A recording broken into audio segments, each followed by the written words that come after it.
एक समय की बात है जब एक छोटे से परिवार में मधु, सुबोध, उनका बेटा रोहन और भतीजी लता रहते थे।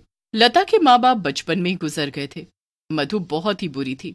वो लता से घर का पूरा काम करवाती थी। मधु उसके साथ इतना बुरा व्यवहार करती और इस बारे में उसके चाचा को बिल्कुल नहीं पता था। वो अक्सर उसके चाचा के सामने अच्छा बनने का नाटक करती थी और पीछे से लता को धमका कर रखती थी कि वो अपने चाचा को कुछ बताएगी तो वो उसे बहुत मारेगी। एक दिन लता आंगन में कपड़े धो रही थी कि तभी उसकी चाची आकर उसके पास ढेर कपड़े लाकर पटक देती है। चाची, मेरे पास पहले ही बहुत कपड़े हैं, मेरा हाथ दर्द हो रहा है। ए लड़की, चुपचाप कपड़े धो, समझी? पूरा दिन खाने को दे दो और काम तुझसे जरा नहीं होता। आज सारा काम खत्म हो जाना है। आज मेरे बेटे रोहन का जन्मदिन है, उसके लिए तुझे फिर मेरी रसोई में मदद भी करनी है, समझी? इतना कहकर मधु वहां से चली जाती है। कपड़े धोने के बाद मधु उसे अपने साथ रसोई में लगा लेती है। मधु अपने बेटे के जन्मदिन के लिए खीर पूरी बना रही होती है। लता को खीर बड़ी ही पसंद होती है। खीर देखकर उसके मुंह में पानी आ जाता है। उसने सुबह से कुछ खाया भी नहीं होता। चाची, ये खीर हमको कब मिलेगी? ओह, नवाब लड़की, आज मेरे बेटे का जन्मदिन है, समझी? ये उसके लिए बनाई है। तू कहाँ अपनी मनहूस नजर इस खीर पर डाल रही है? हाँ, मुझे बहुत भूख लग रही है चाची, मैंने सुबह से कुछ भी नहीं खाया। चल दफा हो यहाँ से। लता बेचारी वहां से चली जाती है। रात को सब मिलकर रोहन का जन्मदिन मनाते हैं। उसके बाद सब खीर पूरी मजे से खाते हैं। अरे लता कहाँ गई? उसे भी तो बुलाओ। अरे उसने इतना ज्यादा खा लिया कि अब वो आराम से सो रही है। लता दूर से सब देख और सुन रही होती है। चाची कितना झूठ बोलती है, आज तो मुझे खाना ही नहीं मिला। सबके सोने के बाद जब उसकी चाची बची हुई खीर रख रही होती है तो लता भूख से तड़पती हुई उसके पास आती है। बहुत भूख लग रही है चाची, प्लीज मुझे खीर दे दो। ओह, चल भाग यहाँ से। मधु लता को वहां से भगा देती है। बेचारी लता भूखी ही सो जाती है। वो पूरी रात भूख से तड़पती रहती है। अब अगले दिन मधु खीर के अंदर छिपकली पड़ी हुई देखती है। हे भगवान, ये छिपकली कहाँ से आकर गिर गई इसमें? ये जरूर उस मनहूस की नजर लगी होगी, तभी ऐसा हुआ। कल से खीर लगा रखा था, कितने काजू बादाम डाले थे मैंने इसमें। वो खीर का कटोरा उठाकर उसे फेंकने ही लगती है कि एकदम रुक जाती है। अरे, फेंकने से अच्छा ये खीर मैं उस लता की बच्ची को ना दे दूं। खीर खाकर खुश हो जाएगी और फिर कुछ दिन मेरा मन लगाकर काम करेगी। यही सोचकर वो खीर का कटोरा ले जाकर लता को दे देती है। ए लड़की, कल से खीर मचा रखा था ना, चल ले, ये खा ले। क्या मैं? ये खीर मेरे लिए है? हाँ, तेरे लिए है। मैं कोई बुरी नहीं हूं जो तूने मुझे बना रखा है। चल अब ये खा और काम पर लग जा। ठीक है चाची। लता खीर का कटोरा लेकर उसे खाने में लग जाती है। 2 दिन से भूखी लता को पता ही नहीं चलता कि वो खीर जहरीली है। बेचारी इतनी खुशी से खीर खा रही होती है कि जैसे जन्मों बाद उसे उसकी पसंद की चीज मिली हो। जरा सी देर में वो सारी खीर चट कर जाती है। चाची ने मुझे कितनी सारी खीर दी, वो तो बहुत अच्छी है। खीर खाने के बाद लता आंगन में झाड़ू लगाने चली जाती है। झाड़ू लगाते लगाते लता को अजीब सा होने लगता है। उसे अचानक से उल्टी होने लगती है और उसके मुंह से झाग निकलने लगते हैं। चाची, चाची। लता की आवाज सुनकर जब उसकी चाची वहां आती है तो लता के मुंह से निकलते हुए झाग को देखकर वो डर जाती है। उसे तो सब पता होता है कि ये सब उस छिपकली वाली खीर को खाने से हुआ है। चाची, मुझे कुछ हो रहा है, मुझे बचा लो चाची। अरे, अगर मैं इसे डॉक्टर पर ले गई तो मेरा किया धरा सब सामने आ जाएगा। भाड़ में जाइए, ये मरेगी तो मुझे इससे छुटकारा भी मिल जाएगा। मधु उसे ऐसी हालत में वहीं छोड़ देती है और लता तड़प तड़प कर मर जाती है। उसके मरने के बाद लता रोने की खूब एक्टिंग करती है, जैसे उसे ही सबसे ज्यादा दुख हो। हाय मेरी बच्ची, जाने क्या हो गया। हाय, मेरा सब लुट गया। हिम्मत रखो लता, ऐसे रो मत। पर समझ नहीं आ रहा कि अचानक लता को हुआ क्या। अरे, मैं जब आंगन में गई तो ये मुझे मरी पड़ी मिली।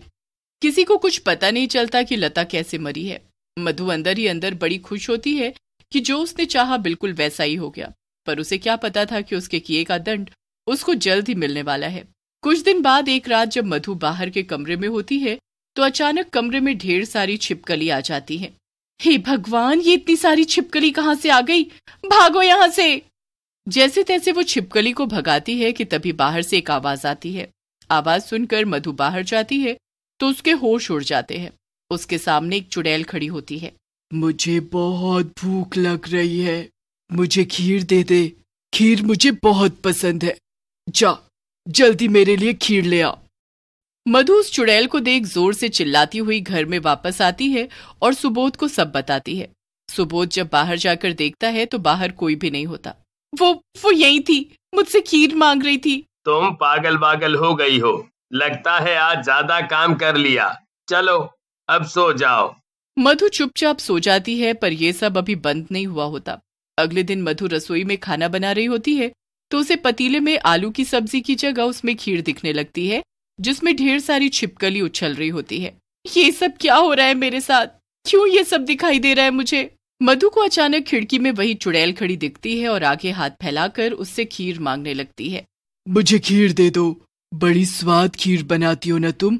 चलो चलो, जल्दी से खीर दे दो मुझे। मेरे पास कोई खीर नहीं है, चली जाओ यहाँ से। क्यों मुझे बार बार दिखाई दे रही हो? मैंने क्या किया है? मैं तो बस खीर मांगने आई हूँ। बहुत भूख लग रही है मुझे। तुम मुझे थोड़ी खीर दे दोगी तो मैं चली जाऊंगी। नहीं है मेरे पास कोई खीर, जाओ यहाँ से, प्लीज चली जाओ। अचानक वहाँ सुबोध आ जाता है और मधु को अकेले में ऐसे बड़बड़ाता देख वो हैरान हो जाता है। ये क्या हो गया है तुम्हें? क्या अकेले में बड़बड़ किए जा रही हो? और तुम रो क्यों रही हो? मुझे बचा लो, मुझे बचा लो। अरे पर किससे बचा लूं? वो चुड़ैल, वो फिर से आई थी। कौन चुड़ैल? कहाँ है चुड़ैल? आई थी अभी, वो खीर मांगने वाली चुड़ैल।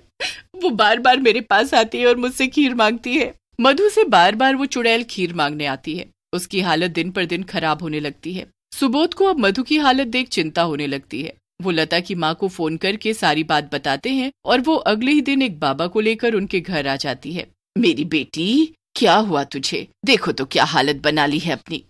माँ कोई मेरी बात नहीं मानता, पर मैं सच बोल रही हूँ। वो खीर मांगने वाली चुड़ैल मुझे बार बार दिखती है। हाँ बेटी, मुझे दामाद जी ने बताया था, इसलिए देखो मैं ये बाबा को अपने साथ लेकर आई हूँ। ये अभी सब ठीक कर देंगे। बाबा चारों तरफ ध्यान से देखते हैं और उन्हें कुछ एहसास होता है। क्या इस घर में किसी की अनचाही मौत हुई है? हाँ बाबा, मेरी भतीजी लता की। पर अनचाही मौत मतलब? हाँ, मतलब कि वो अपनी मौत नहीं मरी। ये आप क्या बोल रहे हो बाबा?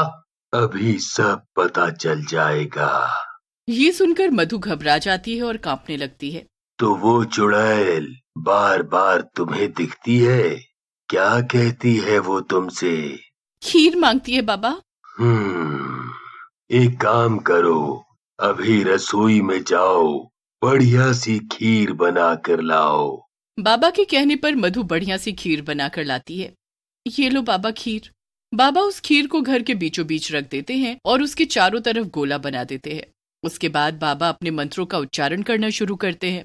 कुछ ही देर में वहां रखी खीर की कटोरी हिलने लगती है। इतना कहते ही वो चुड़ैल सामने आ खड़ी होती है और बस खीर की तरफ देखे जा रही होती है। खीर खीर खीर चाहिए, मुझे खीर चाहिए। ये खीर तुझे तभी मिलेगी जब तू ये बताएगी कि तूने इस औरत को क्यों परेशान किया हुआ है। मैंने इसे परेशान नहीं किया, मैंने बस इससे खीर मांगी है क्योंकि इसने मुझे पूरा दिन भूखा रखा। इसने खीर बनाई थी पर मुझे नहीं दी। बड़ी भूखी थी मैं, कितना तड़पाया इसने मुझे। और जब इसने मुझे अगले दिन खीर दी तो उसे खाते ही मैं तड़प तड़प कर मर गई। ये सब क्या बोल रही हो? ये तुमको तुम्हारी बीवी बताएगी। मैं क्या बताऊंगी? मुझे तो कुछ भी नहीं पता कि ये सब क्या बोले जा रही है। तुझे सब पता है। वो खीर में छिपकली गिर गई थी, इसलिए मैंने वो खीर लता को दे दी थी और उसे खाकर वो मर गई। ये रोज मुझसे जानवरों की तरह काम करवाती थी और पूरा पूरा दिन भूखा रखती। इसने मुझे मार डाला। मुझे माफ कर दो, मुझसे भूल हो गई। अब तुम्हारी भूल सुधारने का एक ही तरीका है। हर अमावस को तुमको छत पर खीर बनाकर रखनी होगी। अगर तुमने ऐसा नहीं किया तो ये चुड़ैल तुम्हें परेशान करती रहेगी। बाबा उस चुड़ैल को वहां रखी खीर दे देते हैं, जिसे वो बड़ी खुश होकर खाती है। उसके बाद मधु हर अमावस को उसके लिए खीर बनाकर छत पर रखती, जिसे वो खाने आती है। फिर कभी अपनी चाची को वो परेशान नहीं करती।